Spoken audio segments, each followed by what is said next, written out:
আসসালামু আলাইকুম বন্ধুরা, কেমন আছেন? এখন সকাল হয়ে গেছে, অনেকক্ষণ আগে ছেলে চলে গেছে। আমার এদিকে কাজকর্ম সব শেষ করে নিয়েছি, সব গুছিয়ে নিয়েছি, হয়ে গেছে। এবার রান্না বসাবো। রান্না বসিয়ে ছেলে বাজার এনে দিয়ে গেছে, সব কাচাকুচি করে নিয়েছি বন্ধুরা।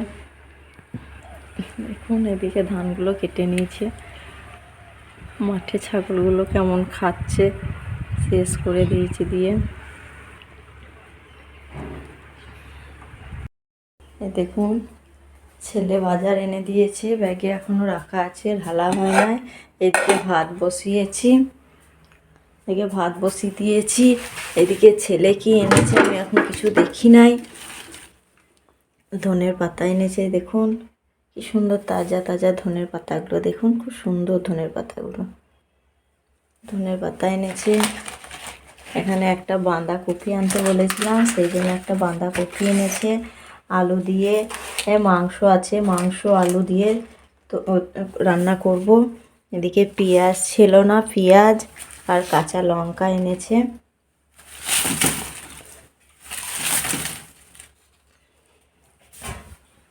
দেখুন বন্ধুরা, পেঁয়াজ আর কাঁচা লঙ্কা এনেছে, ছিল না খুব। আর এদিকে আমি ইলিশ মাছ আছে, বের করে রেখেছি ফ্রিজ থেকে। 2 পিস ইলিশ মাছ আছে, হ্যাঁ, ওই মাছ 2 পিস ভাইকে সর্ষে দিয়ে করে দেবো। আর এইদিকে মাংস আছে, মাংসের একটু চর্বি টর্বি আছে, ওইগুলো দিয়ে আমি করে দেবো আপনার বাঁধাকপি দিয়ে আলু দিয়ে একটা তরকারি। আর আজকে কিছু করছি না বন্ধুরা। এই দেখুন আজকে আমি রান্না করেছি বাঁধাকপি দিয়ে, আলু দিয়ে, মাংস দিয়ে। আর এদিকে ইলিশ মাছ সর্ষে বেটে ইলিশ মাছের ঝোল করছি। এই দেখুন এদিকে ইলিশ মাছটা আমি বসিয়ে দিয়েছি। ইলিশ মাছটা আমি কী করে চাপিয়েছি আপনাদেরকে পরে একদিন আমি দেখাবো। আমার শরীরটা খারাপ, ওই জন্য আমি রান্নাটা বসিয়ে দিয়েছি, আপনাদেরকে দেখাতে পারি নাই। অন্যদিন আবার একদিন দেখাবো ইলিশ মাছটা আমি কী করে রান্না করেছি। সর্ষে, কাঁচা লঙ্কা, সর্ষে বেটে নিয়েছি, পেঁয়াজ বেটে নিয়েছি, দিয়ে রান্না করেছি। এটাই দেখুন, এই দেখুন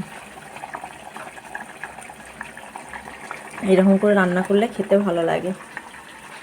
এদিকে মাংস হচ্ছে, এদিকে ভাতটা হয়ে গেছে, ঠেকা দিয়েছি, আমি তুলে নেব। বন্ধুরা দেখুন আজকে রাত্রে আর কিছু করতে পারছি না, প্রচণ্ড শরীরটা খারাপ করছে। কালকে আবার ভিডিওতে দেখা হচ্ছে, নেক্সট ভিডিওতে। আজকের ব্লগটা এখানে শেষ করছি। আল্লাহ হাফিজ, টাটা।